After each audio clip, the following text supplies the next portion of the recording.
প্ৰশ্ন হৈছে চৰাম্পা ভগৰাজৰ দিনত কোনজন মহামৰীয়া সত্ৰাধিকাৰক হত্যা কৰা হৈছিল গুৰু নিত্যানন্দ দেৱক হত্যা কৰা হৈছিল ৰুদ্ৰসিংহ ৰাজসভাত কোনজন অসমীয়া সত্ৰাধিকাৰক অপমান কৰা হৈছিল চতুৰ্বুজ দেৱ মহন্তক আহোমসকলৰ প্ৰধান উপাস্য দেৱতাৰ নাম কি সোমদেৱ জয়দেৱ সিংহই কোনজন সত্ৰাধিকাৰৰ ওচৰত শৰণ লৈছিল আউনীআটী সত্ৰৰ সত্ৰাধিকাৰ নিৰঞ্জন দেৱৰ ওচৰত শৰণ লৈছিল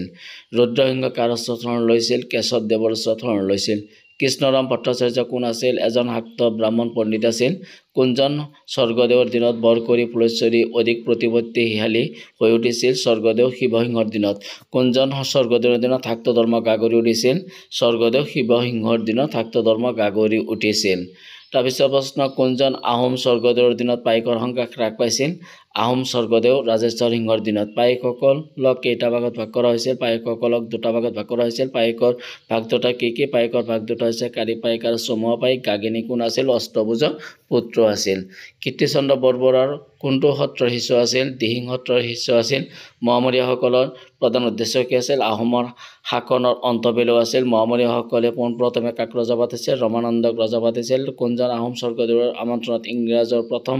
অসম আগমন কৰিছিল আহোম স্বৰ্গদেৱ গৰিনাথ সিংহৰ আমন্ত্ৰণত কেপ্টেইন ৱেলছে কেতিয়াৰ পৰা কেতিয়ালৈ অসমত আছিল 1792 চনৰ পৰা মাজভাগৰ পৰা 1794 চনৰ মে মাহলৈ আহোম ৰজা গৰিনাথ সিংহ আৰু কেপ্টেইন ৱেলছৰ মাজত কিমান চনত এখন বাণিজ্যিক চুক্তি স্বাক্ষৰিত হৈছিল 1793 চনৰ 8 ফেব্ৰুৱাৰীত অসমৰ কত লোন উৎপাদন হৈছিল শদিয়া আৰু নগাপাহাৰ